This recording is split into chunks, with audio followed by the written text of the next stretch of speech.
Bueno, buenos días, tardes o noches. Acá nos encontramos con ya el ingeniero, para mí considerado ingeniero Fausto Lavaresi, No, no. Lavisari, La perdón. Besari, creo. Lavisari, sí, cambié el apellido, perdón. Suele pasar. Acá Fausto se ofreció a dar una charla muy interesante sobre Docker, así que espero que esto sirva después para que ustedes puedan aplicar dichos conceptos en futuros trabajos. Así que Fausto, desde ya muchas gracias por tomarte el tiempo de sumarte en esta charla y te dejo todo el escenario para vos. Buenas a todos. Si bien Gaby ya me adelantó 2 materias y una presentación final, por ahora compañero de ustedes, estoy en el último año de la carrera, haciendo terminando mi proyecto integrador. Todavía me queda arquitectura y una materia, un trabajo práctico por ahí de la materia del Gaby. No, el Gaby no le damos la culpa a él, no me lo tiene que corregir él, pero bueno. En esas andamos por terminar la carrera y trabajando en la Prosecretaría de Informática actualmente, buscando allá a lo mejor a punto de iniciar unos horizontes, pero por ahora en la Prosecretaría de Informática, haciendo más que nada lo que es infraestructura, podemos decir, DevOps y todo ese mundo. A lo mejor han escuchado hablar todo lo del DevOps, hay muchos ingenieros en computación haciendo DevOps. Esto probablemente sea la primera introducción a lo que es todo ese mundo que van a tener muchos de ustedes, con la base que es contenedores. Esto surgió con Gaby porque en la carrera no hay prácticamente nada o nada sobre contenedores, máquinas virtuales, Docker en general, y es algo muy, muy, muy, muy, muy básico y clave para cualquier desarrollador. Ya ni siquiera eh, te tenés que dedicar al mundo de la infraestructura, digamos. Así que bueno, para empezar, la idea es pensar cómo hacemos para desplegar aplicaciones. Por ahí ustedes, en los trabajos prácticos que han hecho, en algoritmos, ahora alguno en operativos 1 que hayan hecho ya, lo que hacen es hacer su programa y ejecutarlo en su compu localmente, como un binario, lo ejecutás, a lo sumo abrís algún que otro puerto si es a una aplicación web y le pegas a localhost y anda. Esto evidentemente tiene muchas complicaciones del lado de la escalabilidad, seguridad, etcétera. Uno podría decir, bueno, agarro ese binario, lo pongo en un servidor superpotente, lo ejecuto y bueno, y tengo corriendo mi aplicación y lo tengo en un puerto de ese servidor. Por ejemplo, siempre hablando como aplicaciones web, ¿no? Que es como lo más común hoy en día. Eh, Sería una alternativa, pero ahí entramos en diversos conflictos, como por ejemplo, ¿qué pasa si mi aplicación es vulnerable? Como todas las aplicaciones, de hecho todas las aplicaciones son vulnerables, pero bueno, esa es discusión para otro día. Le encuentran una vulnerabilidad de mi aplicación, entran al servidor y tienen acceso a absolutamente todo el servidor y todo lo que haya ahí, allí alojado, queda expuesto por una vulnerabilidad de mi aplicación. O, ¿qué pasa si tengo otras aplicaciones corriendo en el servidor y ahora entre ellas compiten por recursos? Ahora entre ellas una puede tener acceso a los archivos de la otra. Como que no hay el suficiente aislamiento si solamente pensamos en ejecutar una aplicación sobre un Ubuntu en un servidor y ya está. En un servidor que le pongo un pendrive, le instalo Ubuntu y me pongo a correr ahí aplicaciones. Eso puede servir para hacer pequeñas pruebas, que hasta igual aún así vamos a ver que Docker es muy bueno para hacer pruebas, como para setear entornos. Eh, Esta aproximación no es la más adecuada, entonces por eso surgen diferentes tecnologías que vamos a ir viendo. La primera de todas, y la más básica, no la más básica, es bastante compleja, pero como la primera que se abordó históricamente y la primera que se suele ver, es la virtualización. A lo mejor algunos de ustedes ya han hecho una máquina virtual de Linux, a lo mejor para probar ahora, para iniciar la materia, se han instalado un VirtualBox para instalar un sistema operativo para probarlo, lo que sea. Pero básicamente la idea es emular una computadora adentro de otra. Entonces yo tengo mi computadora con mi sistema operativo principal e instalo un software que va a simular otra computadora adentro. Esa computadora que nosotros acabamos de levantar es internamente, o sea, si yo me paro adentro de esa computadora y la uso, es internamente completamente indistinta de una computadora real. O sea, un usuario adentro de una máquina virtual debería ser prácticamente incapaz de diferenciar si está dentro de una máquina virtual o adentro de un servidor físico, bare metal, también se le suele decir, corriendo directamente el sistema operativo. Para poder hacer esto, el sistema operativo evidentemente tiene que hacer una serie de cosas para comunicar esta máquina virtual que creamos con las diferentes componentes de hardware, digamos. Bueno, esa parte se llama el hipervisor. El hipervisor se encarga de comunicar el cacho de software que acabamos de crear con el hardware, digamos. Es la conexión entre la virtualización y el hardware real. Obviamente esto agrega un overhead y no es lo mismo que correr directamente el sistema operativo sobre el hardware físico, no es igual de eficiente, pero bueno, nos ayuda a, por ejemplo, dentro de una misma máquina física, tener distintos sistemas operativos corriendo con distintas aplicaciones. De esta forma podemos tener en la máquina virtual 1 una aplicación, en la máquina virtual 2 otra aplicación, en la 3 otra y en la 4 otra. Completamente aisladas entre sí y una no puede ver a la otra salvo que las conectemos por red, digamos. Que se pueden crear, bueno, redes virtuales, etcétera, pero no vamos a entrar tan en profundidad. Simplemente tener en cuenta esto de que son máquinas independientes, que no se pueden ver entre sí, están aisladas, y cada una de estas, muy importante, tiene un sistema operativo completo dentro de ellos. Yo acá agarro y le instalo la misma imagen de Ubuntu que yo le instalaría a mi computadora, un Ubuntu Server o una distribución más pensada para servidores, lo que uno quiera, estaría exactamente la misma que le instalaría a un servidor normal con un pendrive. Esto nos da la ventaja esta de aislar las aplicaciones, tenerlo más controlado. Tiene todavía unas cuantas problemas que, por ejemplo, iniciar una máquina virtual es un proceso muy costoso y muy lento, porque estamos iniciando todo un sistema operativo completo.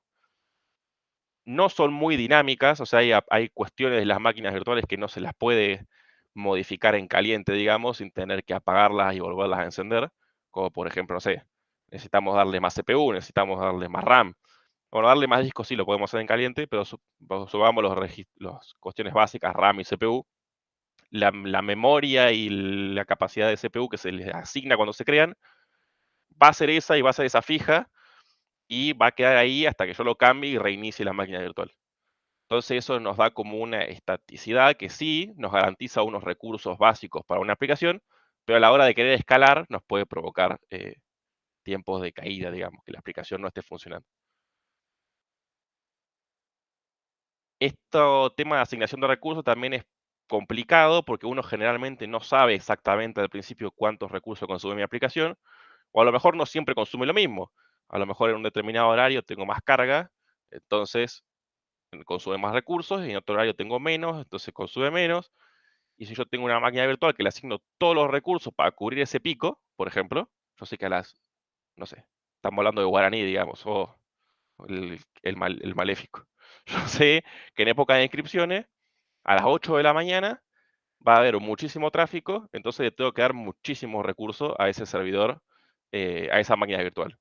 Pero después a las 2 de la tarde, no va a haber tanto tráfico, y si no lo modifiqué a eso, va a haber recursos ociosos asignados a esa máquina virtual. Y eso es algo que en el mundo la capacidad de cómputo, de si está esto en la nube, por ejemplo, no queremos porque eso vale plata. Tener recursos asignados vale plata, y lo que menos va a querer una empresa es que gastemos plata al pedo. Entonces, una solución son los contenedores. Los contenedores son una abstracción distinta de las máquinas virtuales, en la cual nosotros lo que queremos es que sea lo más liviano, portable y descartable posible. O sea, nosotros queremos es agarrar una aplicación, encapsularla, ponerle todas sus dependencias adentro de esa capsulita y que se levante lo más rápido posible. Un segundo. Así, de esta forma, el proceso de iniciar una aplicación es mucho más rápido. ¿Cómo logramos esto? Sacando el kernel de esta cápsula. O sea, como dijimos antes, una máquina virtual tiene todo el sistema operativo completo adentro de la máquina virtual. El sistema operativo, el kernel, todo. En cambio, un contenedor, sacamos lo que es el kernel de la ecuación, y lo que vamos a hacer es compartir el kernel con el host, la máquina principal, digamos, la física que corre en nuestro servidor. acá teníamos un hipervisor que conectaba la máquina virtual con los recursos físicos. En Docker, bueno, los contenedores, Docker es solamente un motor de contenedores, hay otros.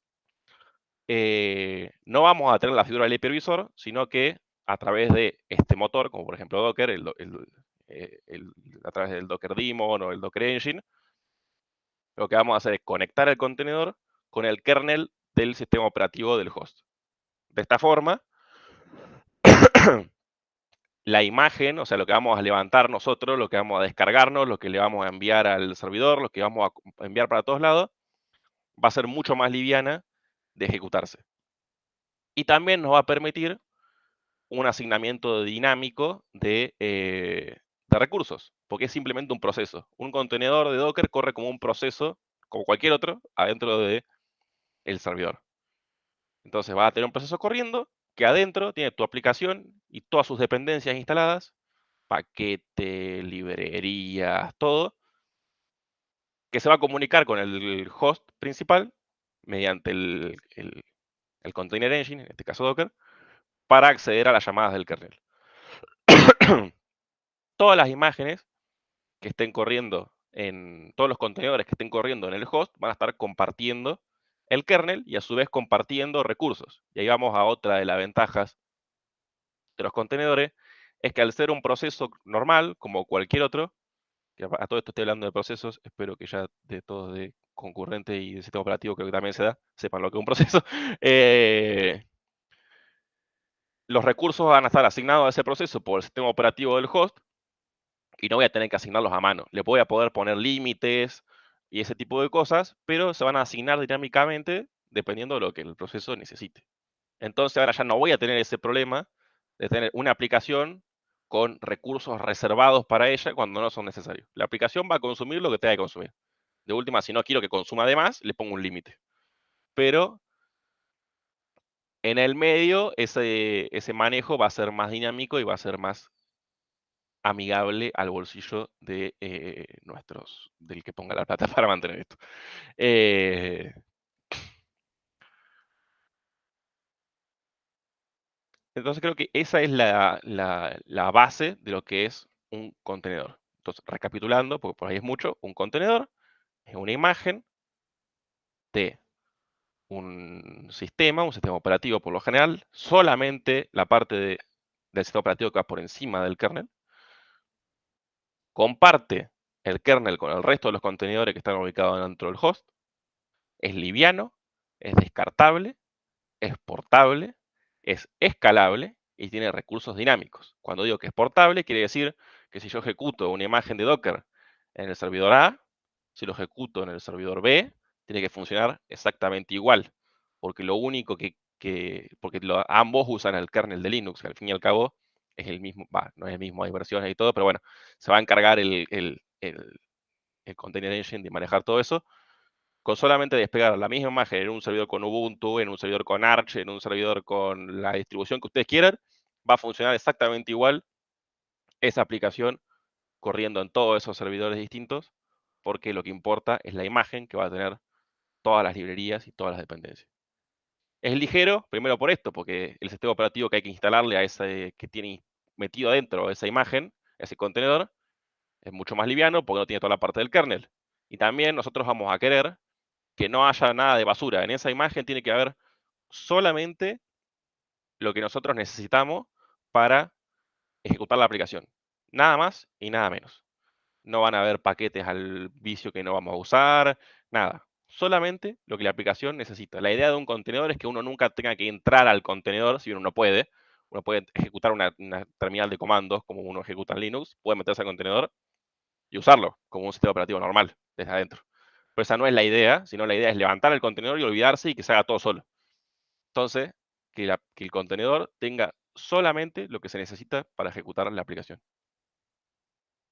Bueno, es portable puesto que digo. Es descartable porque la idea es que si el contenedor se muere y se levante de nuevo, no pasa nada. Que va a tener 1, 2, 3, 1000, que le pueda redirigir el tráfico a cada uno y cada uno sea indistinguible uno del otro.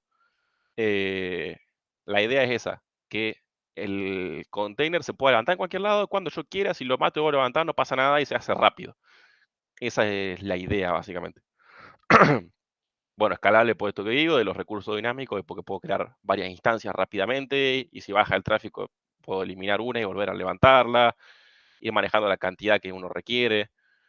Entonces, esto es básicamente lo que es el concepto general de lo que es un contenedor. Un paquetito con todo lo que necesito que lo puedo desplegar en cualquier lado. ¿Había algún comentario? Por si estoy yendo muy rápido, ¿querés decir algo? Vamos, todo perfecto, perfecto. Mm, Excelente. Bueno, acá un pequeño diagramita para que se vea como más ilustrativamente la diferencia entre una máquina virtual y un contenedor. En la base de la pirámide, podemos decir, está nuestra infraestructura, que puede ser un servidor físico que tengamos en nuestra casa o en nuestro data center, si nuestra empresa que trabajemos maneja infraestructura propia, o la nube, o nuestra compu personal. Y por encima de eso, ¿qué es lo que ponemos? En el caso de una máquina virtual, ponemos un hipervisor, que va a ser el que se va a encargar de coordinar los sistemas operativos de cada una de las máquinas virtuales con el hardware en sí. Cada máquina virtual tiene su propio sistema operativo completo y sobre eso van las librerías y las aplicaciones. En cambio, en los contenedores, sobre la infraestructura, instalamos un sistema operativo normal sobre el host principal, y utilizando un container engine, todas estas aplicaciones, estos contenedores, que serían la parte de aplicación y Beansy Library, aplicación Beansy Library, sería lo que es el contenedor en sí mismo, se comunica con el container engine, que se comunica con el sistema operativo y a su vez con el hardware. Como ven acá, la parte de la máquina virtual es estos tres instancias, el sistema operativo, librerías y aplicaciones, y la aplicación en sí misma. Y acá el contenedor es solamente la aplicación y las librerías. Eso es lo que hace que, como digo de nuevo, pero para que quede bien asentado, que los contenedores sean mucho más livianos y eficientes de levantar. Acá. Acá me quedaron intercaladas las cosas, así que primero vamos a ver esto y después vamos a la parte anterior. Entonces, ¿qué es mejor? Y como todo en la vida depende, o sea, no es que no, las máquinas virtuales no sirven para nada, están obsoletas, todo contenedores. No, no es así, por lo general funcionan en conjunto. Por lo general uno lo que hace es, sobre una infraestructura física, levanta muchas máquinas virtuales y sobre esas máquinas virtuales levanta contenedores. Cada uno cumple su propósito, digamos. Pero bueno, acá resumidas las diferencias, las máquinas virtuales son pesadas, los contenedores son livianos, las máquinas virtuales tienen un sistema operativo separado para ellos mismos, los contenedores comparten el sistema operativo. Las máquinas virtuales están completamente aisladas, eso es una ventaja respecto al contenedor, depende cómo lo mire, de que una máquina virtual está absolutamente aislada de su host, y si uno desde adentro de la máquina virtual, salvo saliendo por otras formas no nativas a lo que es a un proceso corriendo, nunca va a poder acceder a la parte de fuera de la máquina virtual, digamos. En cambio, en un contenedor, al ser un proceso, si el contenedor no está muy bien hecho, no está muy bien, sí, muy bien hecho, se pueden explotar determinadas vulnerabilidades y uno termina accediendo al host donde está corriendo este contenedor. O sea, no está tan aislado como una máquina virtual. Es el sacrificio que hacemos para conseguir este extra de eficiencia y liviandad, digamos. En la virtualización se virtualiza y se emula toda lo que es la parte del hardware. En el container no, en el container se virtualiza más que nada la parte del sistema operativo y se delega al host el manejo del hardware. Una máquina virtual tarda en ejecutar lo que tarda en ejecutar cuando vos prendés una computadora, cuando ejecutás un servidor, todo lo habrán hecho. Bueno, un servidor no, pero la computadora de uno sí. Tarda en bootear y todo. Un contenedor tarda lo que tarda en iniciar el proceso que está dentro de ese contenedor y cómo esté definido. Pero obviamente en general es mucho más rápido. Obviamente un contenedor consume mucho menos recursos que una máquina virtual. Las máquinas virtuales están limitadas a su performance por la cantidad de recursos que se asigna, y los contenedores por los límites que uno le ponga de lo que puede consumir del host. Ahora si volvemos para atrás, me da un segundo que tomo agua.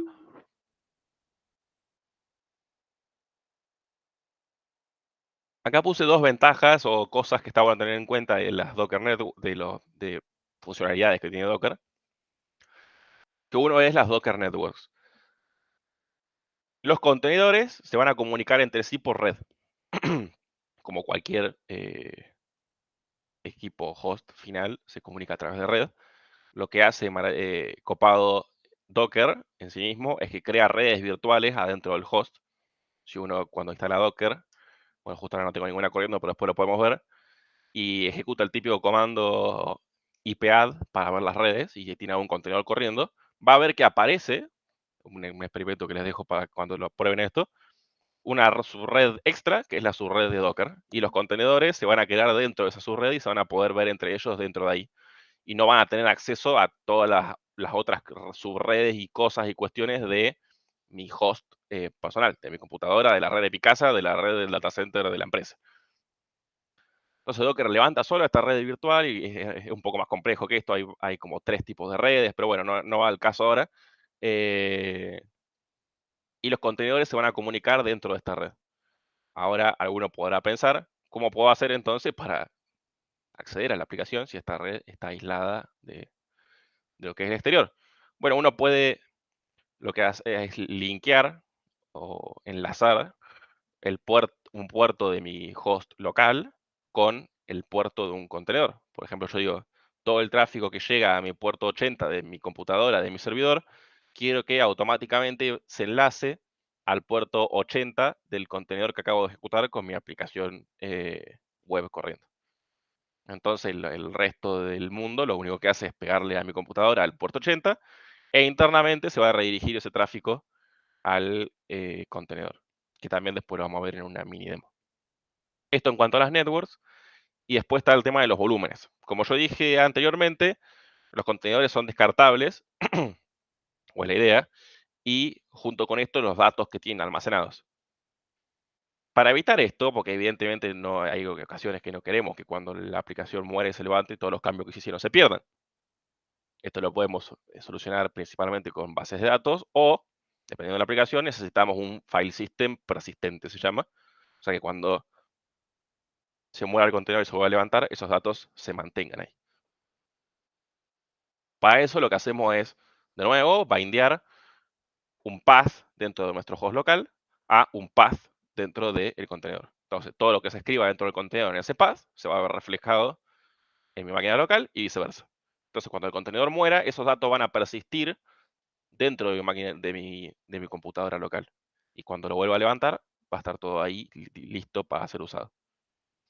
Todo lo que no esté en un volumen se guarda en memoria en el contenedor. O sea, va a estar en RAM, digamos, en ejecución. Por eso cuando muera, se va a perder. Ahora sí, esto de cuál es mejor. Así que bueno, como venimos hablando hasta ahora, ¿por qué usar Docker? Por todos los beneficios que acabamos de mencionar antes.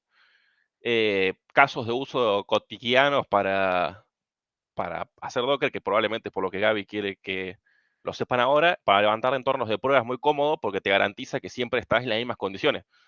O sea, si yo te mando mi aplicación a vos de un binario, te voy a tener que decir, bueno, instalate todas estas librerías, instalate este CMake y correlo y qué sé yo, y va a estar 3 horas, y no, porque con mi versión de CMake no es la misma que la tuya, y porque no, y un montón de problemas. En cambio es mucho más fácil compilar una imagen de Docker, se la mandás, la otra persona escribe Docker run la imagen, se levanta y anda, y ya está, y no hay que hacer más nada. Te garantiza que tenés todas las dependencias y siempre las vas a tener porque lo que está todo dentro de la imagen. No hay que instalar nada extra.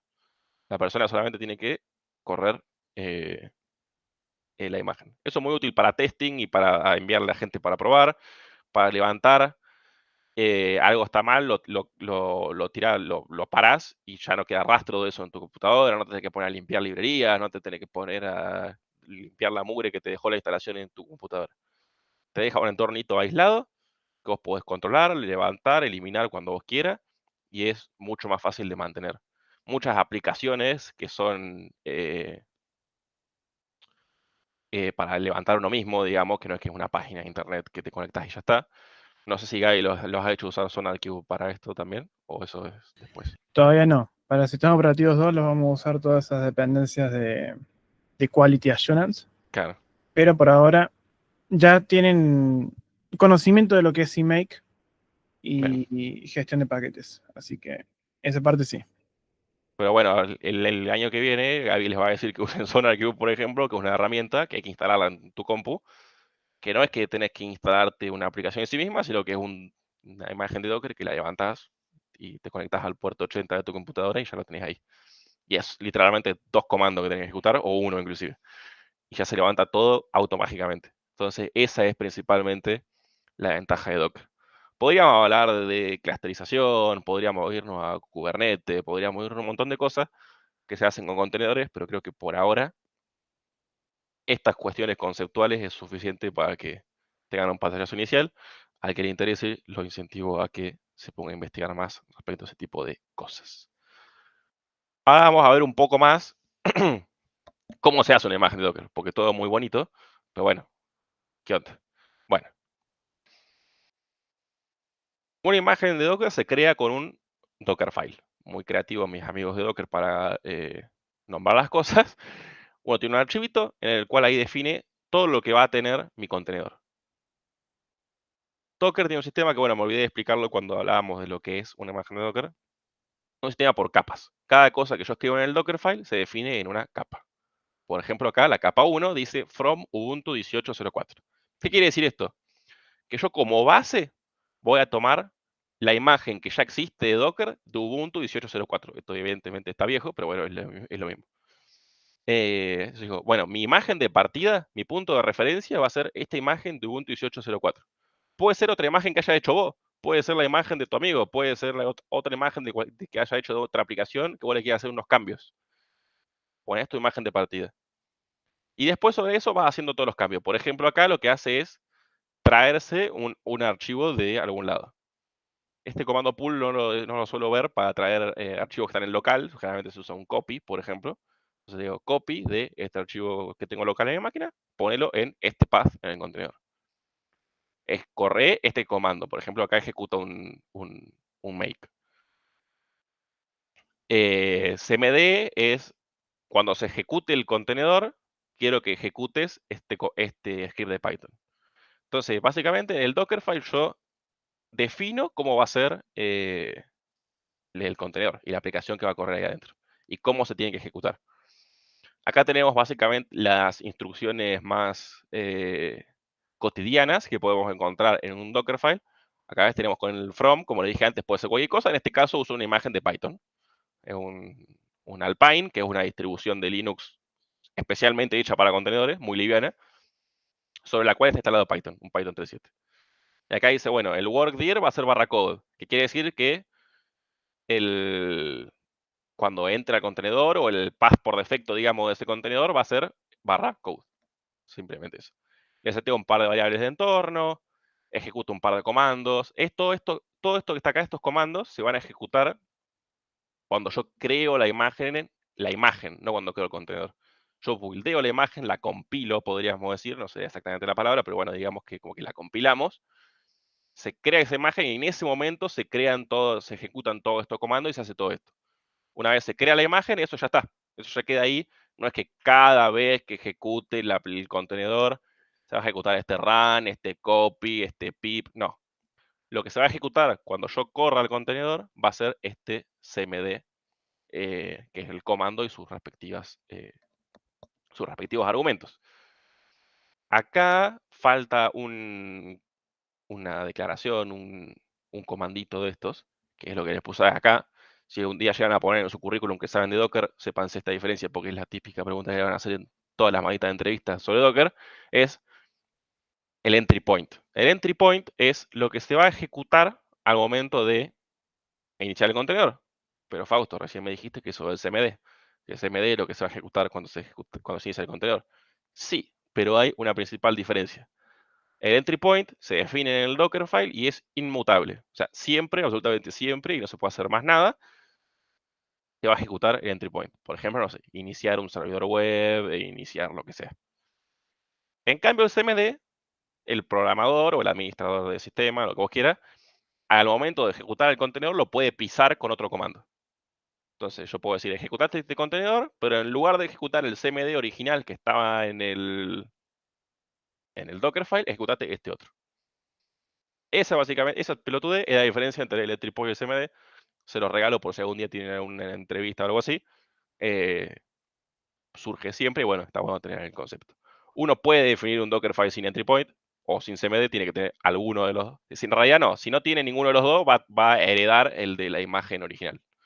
Pero pueden usar cualquiera de los dos, tengan en cuenta esa diferencia de que el CMD lo puede reemplazar el que vaya a ejecutar el contenedor.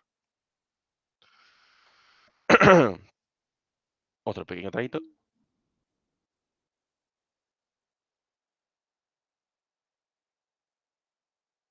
Docker Compose. Docker Compose es otra herramienta que corre por encima de Docker. Todo lo que vimos hasta recién se hace con la terminal de comandos, digamos, con una shell, vos la abrís y ejecutás docker run en este contenedor, con estas variables, ejecutás un contenedor, después ejecutás otro, le asignás una red, todo con comandos.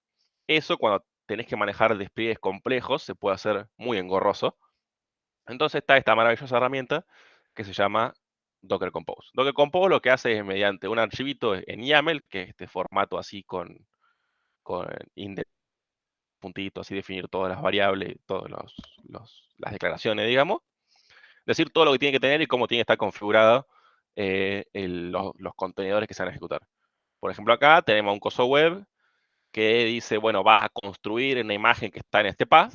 Acá en el mismo donde está este compose hay un Dockerfile y esto lo va a compilar, digamos. Vas a bindear, como dijimos antes, el puerto 5000 de mi computadora con el puerto 5000 del contenedor. Vas a crear un volumen, que lo define acá abajo, y lo vas a montar sobre el barracode de mi aplicación. Vas a crear una red, porque vos podés tener varias redes de Docker, como dijimos antes. O sea, no puedes tener una o varias para distintas aplicaciones, que se va a llamar como network. Y además vas a desplegar otra aplicación, que es Redis, que por lo general se usa para hacer caché, que le vas a montar un volumen acá y lo vas a poner en la misma red que la anterior, para que se puedan comunicar. Esto en los compose más modernos está bueno ponerlo acá para mostrarlo. Además, creo que siempre se hizo así, pero bueno, el Compose solo nos crea una red, una red de Docker para la aplicación en sí misma, digamos, no hace falta declararla acá. Salvo que querramos tener varias dentro del mismo Compose, pero lo hace solo, puedo generar. Bueno, esto es un pequeño ejercicio que lo hemos usado en el laboratorio de computación. De paso, aviso a aquellos que quieran adentrarse un poco en este mundo o en el mundo de desarrollo de software en general. Pero de la infra estamos especialmente buscando gente porque no hay tanta gente interesada. Puede acercarse al laboratorio de computación, arriba de la aula de informática, mandar un mail a lcfcfin@gmail, de última después se lo paso a Gaby y Gaby se los pasará, o a lo mejor ya les dijo todo esto. Y bueno, a unos Ya, chicos que vinieron ya estaba hecho el chivo, pero está bueno reforzarlo para... Hay que seguir metiendo ese chivo, es Sí, sí. importante. Bueno, entonces ya tienen la data en algún lado seguramente.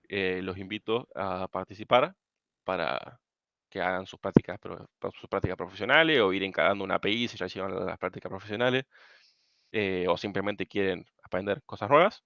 Los invito a participar. Esto es una pequeña tareita que les dimos una vez a unos chicos que estaban ahí que están ahí en el laboratorio, perdón. Como para ver las cosas básicas de Docker, desde lo más básico hasta manejar un Compose. Lo dejo ahí, Gaby verá si se los va a pedir o no, que supongo que no. Vamos a confiar. Pero bueno, al que quiera practicar, está bueno, es un ejercicio bastante iterativo para arriba de cuestiones de Docker. Esto acá puse, no vamos a reinventar la rueda, porque todo esto que dije, y a lo mejor más explicado, y con más ejemplos, lo van a encontrar en este noble señor, que se llama el Pelado Nerd, el señor que me enseñó todo lo que necesitaba saber cuando arranqué en todo esto. Además de mucha práctica, evidentemente. Tiene un buen videito de 1 hora, desde no saber absolutamente nada, hasta manejar bastante bien lo que es Docker, Docker Compose, etc. Lo pueden ver para tenerlo de guía y de referencia. Muchas de las cosas que hablamos acá también se mencionan en este video.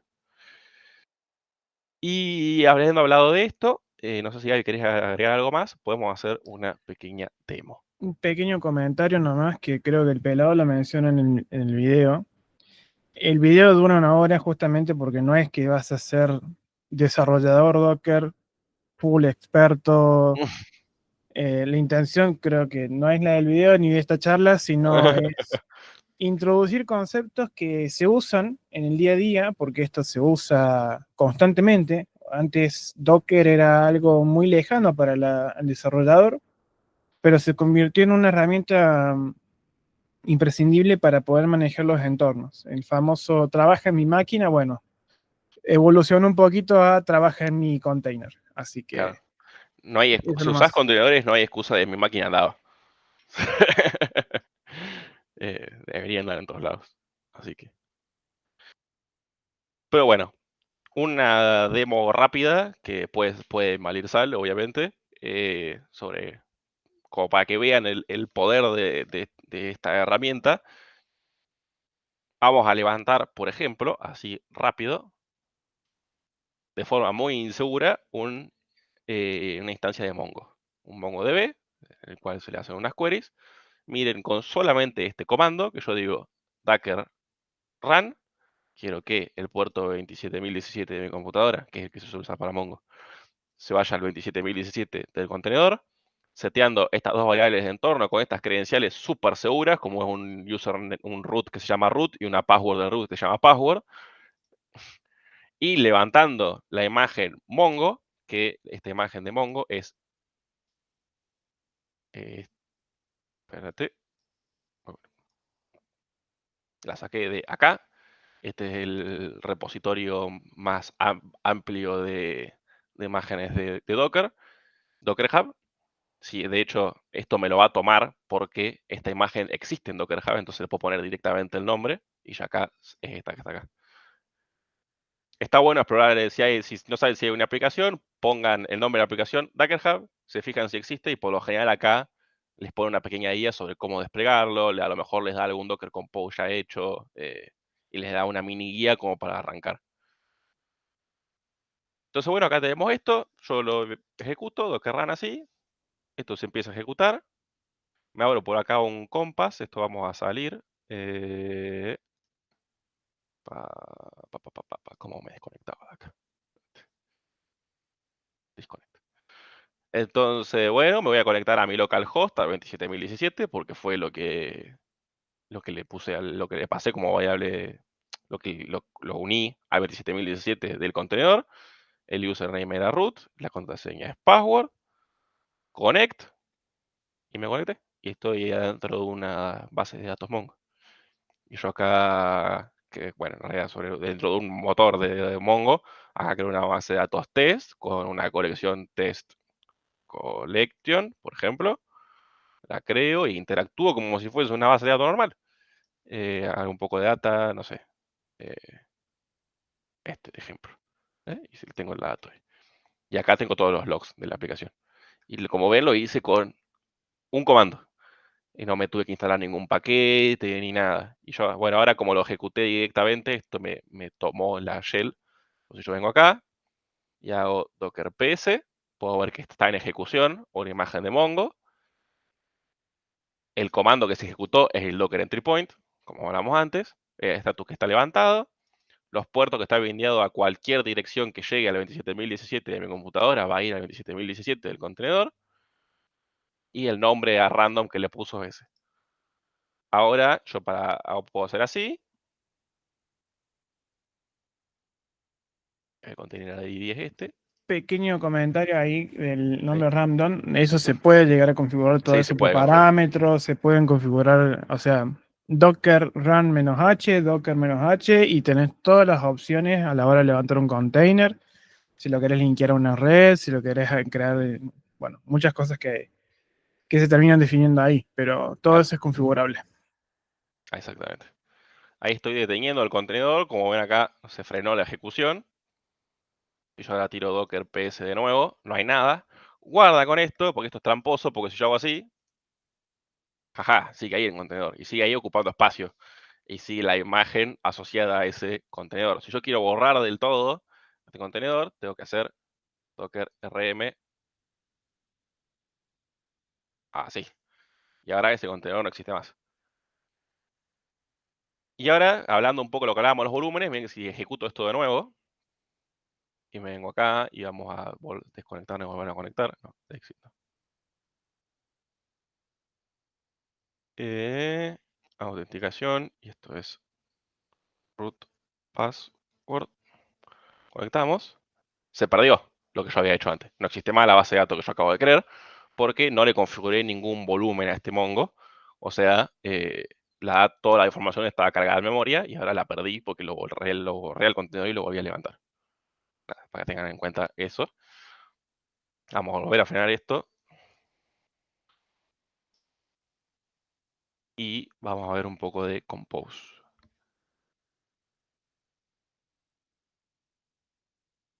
Ah, por favor. Bueno, el sistema operativo lo tiene que hacer. Usa Linux para esto. O sea, se puede usar en Windows. Tiene Docker Desktop que anda bastante bien. Pero usa Linux. Me voy a ir acá. Example. Ahí lo tengo abierto en el VS Code. Acá me traje dos pequeños manifiestos. Manifiesto se llama este tipo de archivo. De Docker Compose para que vean la diferencia, ¿no? Acá tengo exactamente lo mismo que hice de Mongo recién. Le digo, quiero desplegar un Mongo, una instancia de un nuevo servicio que se va a llamar Mongo. La imagen que quiero usar es la Mongo, la versión 404.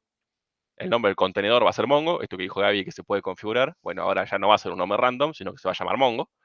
Y le quiero setear estas variables de entorno con, con este puerto. Y ahora le configuro un volumen. Quiero que el volumen llamado MongoData se cargue en /data /db adentro del contenedor. Esto para ejecutarlo, tengo que hacer docker compose así. En este caso, si vos a esto, en vez de poner un nombre cualquiera, yo lo puse así para diferenciarlo. Esto no lo usé.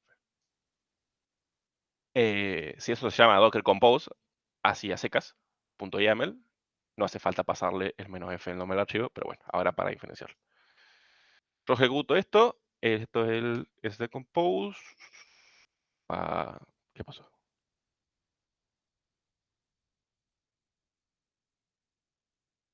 Hmm. A lo mejor. No le puse el services.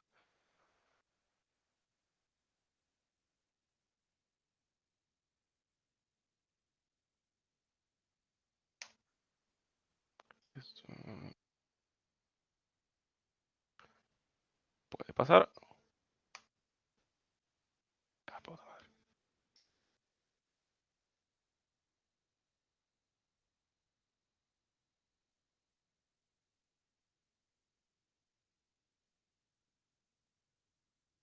El volumen va acá atrás. Esto, cajes del oficio. ¿Ahora sí? Sí, ahora sí. Ven ahora. Lo que está haciendo esto es traerme la imagen de Mongo 4.4, porque yo antes había puesto la latest, que es la última, me la está descargando. Y fíjense cómo me va descargando por capas. Las capas que yo hablaba antes, que uno toma de base y va construyendo por encima, bueno, capa por capa me va descargando y va a construir esta imagen Mongo 4.4 que acabamos de determinar. Esto creo que ya está corriendo. No me acuerdo si tiraba algún mensaje de ya está loco. Vamos a desconectarnos de acá de nuevo. Vamos a conectarnos. Root password. Connect. Y estamos acá. Ahora, como esto es persistente, si yo creo algo acá, que es una database name test, con una collection name test 1, y le cargo algún dato acá, insert document, por defecto, está cargado el dato.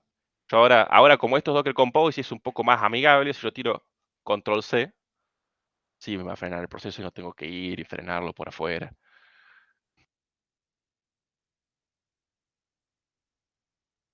Espera un momentito.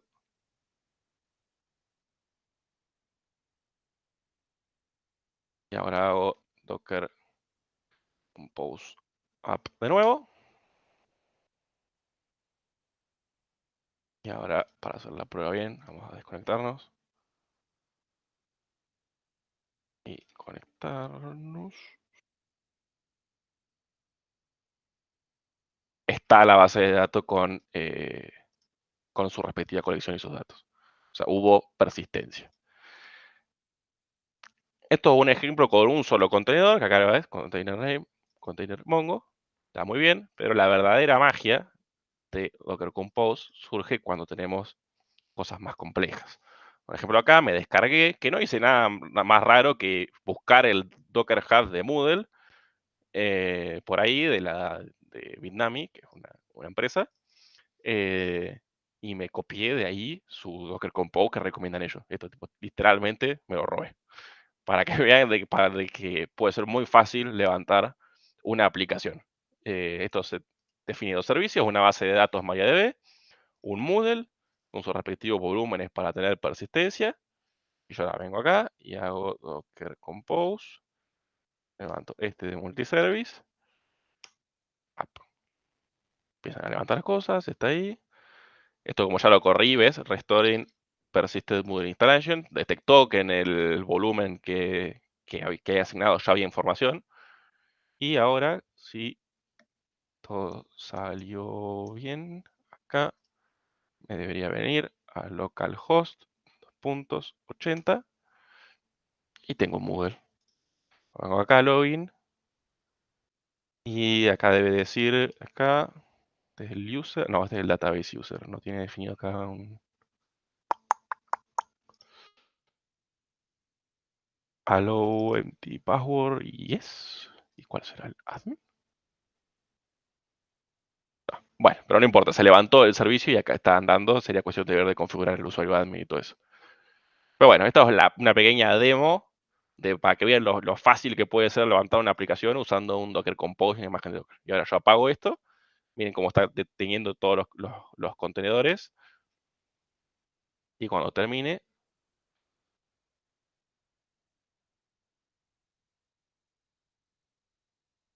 bueno, acá tuvo un error de algo.